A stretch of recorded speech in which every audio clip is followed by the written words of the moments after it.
This channel does not promote any violence, harmful, or illegal activities. All content provided by this channel is meant for an educational and information purpose only. SSKM মানে হাসপাতালের central medicine স্টোরে এলো লখনৌতে অবস্থিত একটি কোম্পানির নতুন Ringer lactate infusion.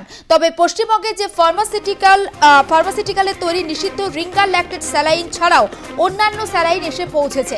আমরা বিস্তারিতভাবে কথা বলবো আমাদের প্রতিনিধি সায়ন্তিকা বন্দ্যোপাধ্যায়ের সঙ্গে সরাসরি। সায়ন্তিকা, এই বিষয়টি কি তথ্য পাচ্ছি?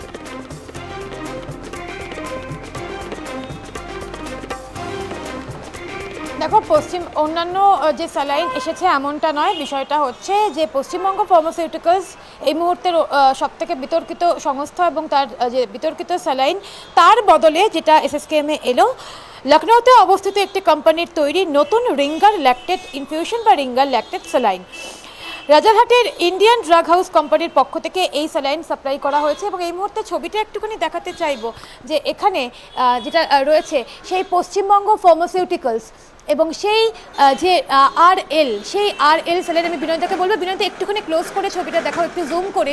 এই আরএল স্যালাইন এটাই কিন্তু এই মুহূর্তের সব বিতর্কের কারণ, এই আরএল স্যালাইন।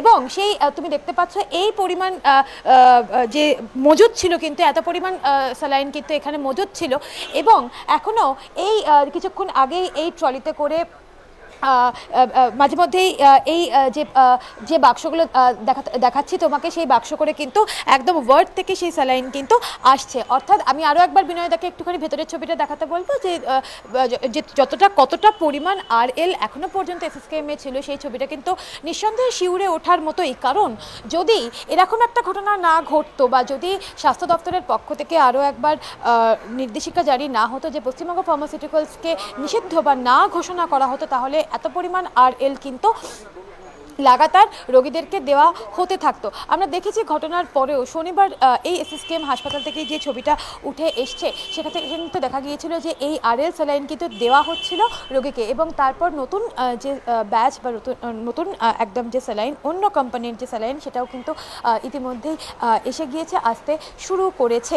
এবং বিভিন্ন ওয়ার্ড থেকে যারা ওয়ার্ড বয় যারা রয়েছেন তারা কিন্তু সেই যে বিতর্কিত সংস্থার বিতর্কিত আরএল, এই মুহূর্তে এটাই বলতে হচ্ছে, সেই আরএল কিন্তু তারা বার করে নিয়ে আসছেন। অর্থাৎ কোথাও গিয়ে এই মুহূর্তে এমনটা বলাই যায় যে স্বাস্থ্য দপ্তরের যে একটা কড়া নির্দেশিকা যে এই পশ্চিমবঙ্গ ফার্মাসিউটিক্যালসের কোনো আরএল বা কোনো স্যালাইন বা কোনো ওষুধ ব্যবহার করা যাবে না। 7 তারিখে নির্দেশিকা জারি করা হয়েছিল, তারপরেও কিন্তু সেই নির্দেশিকাতে কাজ হয়নি। সেই নির্দেশিকাকে কার্যত বুড়ো আঙুল দেখিয়ে কার্যত অমান্য করেই এই আরএল কিন্তু দেওয়া হচ্ছিল এবং যার জেরে একজন মারা গেলেন এবং এই মুহূর্তে সেই এসএসকেএমে আরও 3 জন কার্যত মৃত্যুর সঙ্গে পাঞ্জা লড়ছেন। কিন্তু যদি এই আরএল সেই 7 তারিখের নির্দেশিকার পরেই দেওয়া বন্ধ হতো, তাহলে হয়তো আজকে এত বড় একটা ঘটনা ঘটতো না। আমাদের কিন্তু বলাই যায়, সেই ছবিটা একদম সরাসরি আমরা তুলে ধরলাম এবং ধরছি। তবে এটাই একটা বলার যে স্বাস্থ্য ভবনে অবশেষে সেই খবর সম্প্রচারের পরেই যে এই একটা এত বড় ঘটনা ঘটে যাওয়ার পরেও এই এসএসকেএম হাসপাতালেই যে আরএল দেওয়া হচ্ছিল, যে এনএস দেওয়া হচ্ছিল এবং তারপর সেই খবর সম্প্রচারের পরেই স্বাস্থ্য অধিকর্তা তিনি কিন্তু একদম নির্দেশ দেন যে এই আরএল বা এনএস এই জাতীয় ওষুধগুলোর বা এই জাতীয় ফ্লুইডগুলোর পাশাপাশি আরও বেশ কিছু ওষুধ পশ্চিমবঙ্গ ফার্মাসিউটিক্যালস তো বটেই, বা এই মুহূর্তে সেগুলো আর ব্যবহার করা যাবে না। তারপরেই দেখা গেল এসএসকেএম হাসপাতালে সোমবার সকালবেলা এই তৎপরতার ছবি। তবে একটা কথা বলতেই হচ্ছে যে এই তৎপরতা যদি আরও আগে দেখা যেত, 7 তারিখে যে নির্দেশিকা জারি হয়েছিল সেই নির্দেশিকার পরেই সেই নির্দেশিকাকে যদি মান্যতা দেওয়া হতো, যদি প্রত্যেকটা হাসপাতাল মান্যতা দিত, তাহলে হয়তো আজকে একটা এত বড় ঘটনা ঘটতো না। জুলেখা, একদম তাই, অবশ্যই নজর থাকবে সায়ন্তিকা। আপাতত তোমাকে ধন্যবাদ। অবশ্যই এই খবরের দিকে আমাদেরও নজর থাকবে, পরবর্তী আপডেট ঠিক কি হয়।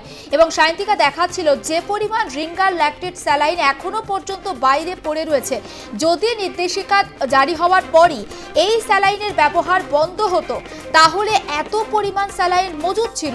যদি নির্দেশিকার জারি না হতো, তাহলে এই স্যালাইন তো আরও কাউকে না কাউকে দেয়া হতো।